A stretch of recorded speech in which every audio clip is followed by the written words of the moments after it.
ভারতের অধীনস্থ একটি রাজ্য হিসেবে নতুন করে যুক্ত হন। পরবর্তীতে ভারতীয় সেনাবাহিনী কাশ্মীরে প্রবেশ করে এবং পাকিস্তানি উপজাতীয় গোষ্ঠী এবং হামলাকারীদের সাথে যুদ্ধ শুরু হয়। পরবর্তীতে 1949 সালে জাতিসংঘের মধ্যস্থতায় যুদ্ধবিরতি কার্যকর করা হয় এবং পাকিস্তানের মাঝখানে একটি নতুন করে নিয়ন্ত্রণ রেখা টেনে দেওয়া হয়, যা লাইন অফ কন্ট্রোল বা এলওসি নামে পরিচিত। তারপর থেকেই কাশ্মীর মূলত দুটি ভাগে বিভক্ত, একটি অংশ ভারতের নিয়ন্ত্রণে এবং অন্য অংশটি পাকিস্তানের নিয়ন্ত্রণে। 1965, 1971 এবং 1999 সালে কার্গিল যুদ্ধ আবারও 3বার সংগঠিত হয়।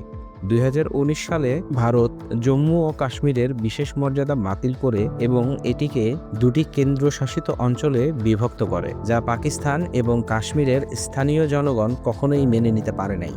কাশ্মীরের ইতিহাসের এই জটিলতার কারণে আজকের কাশ্মীর একটি বিশেষ পরিস্থিতি